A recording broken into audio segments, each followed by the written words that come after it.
Question number 4 है हमारे पास, which of the following matrix are skew symmetric. अब स्क्यू सिमेट्रिक क्या होता है, अगर मैं ए का ट्रांसपोज लूँ और उसका आंसर मेरे पास -a आए तो इट्स मीन ये क्या होगा, हमारे पास स्क्यू सिमेट्रिक होगा। सॉल्यूशन स्टार्ट करते हैं।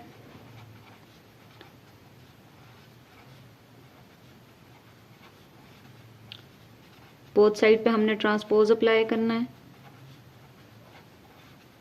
अब ट्रांसपोज में रोज जो है वो कॉलम बन जाएंगी, 0, 4, -4 और 0 आ जाएगा।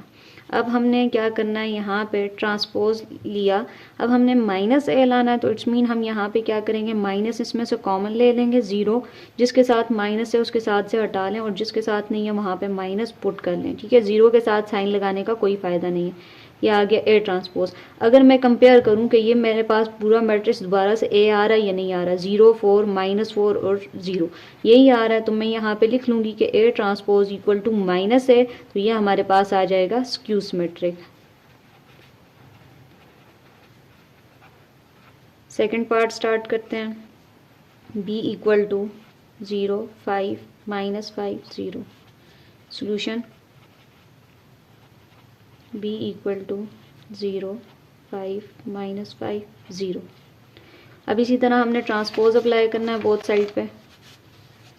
b transpose equal to 0, -5, 5, 0।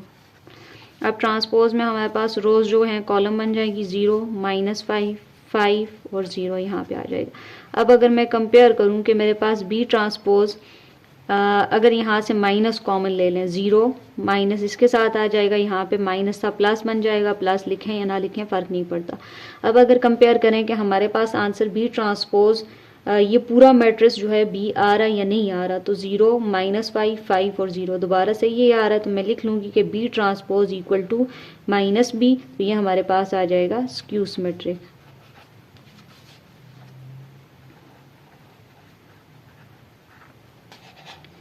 इसी तरह नेक्स्ट है हमारे पास third part, c equal to 0, 7, 7, 0। Solution start करते हैं। c equal to 0, 7, 7, 0। Transpose apply किया, 0, 7, 7, 0। अब हमने ट्रांसपोज लेना है, रोज़ को कॉलम बना लेना है, 0, 7 आ जाएगा, यहाँ पे 7 और 0।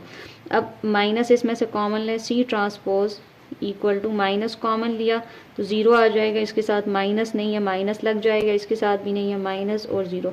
अब अगर कंपेयर करेंगे ये हमारे पास दोबारा से सी मैट्रिक्स आ रहा है या नहीं आ रहा है, 0, -7 तो नहीं आ रहा, 7 ही आ रहा है जस्ट, तो यहाँ पे हम लोग लिख लेंगे कि C transpose does not equal to -c, तो ये आ जाएगा not skew symmetric.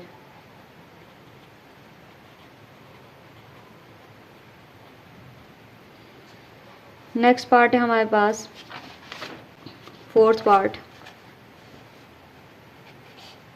d equal to 0, -3, -2, 3, 0, -1, 2, 1, 0। Solution start करते हैं। d इक्वल टू 0, -3, -2, 3, 0, -1, 2, 1 और 0। ट्रांसपोज अप्लाई किया,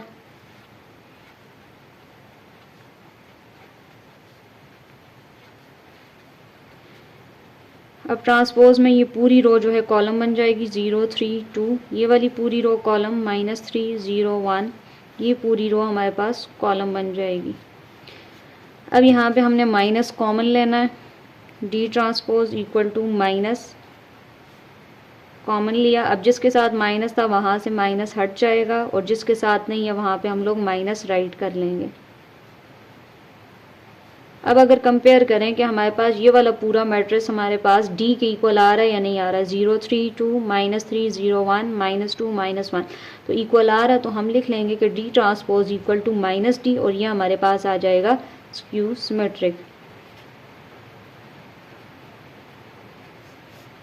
ये एक्सरसाइज यहाँ पे हमारी कंप्लीट हो गई है।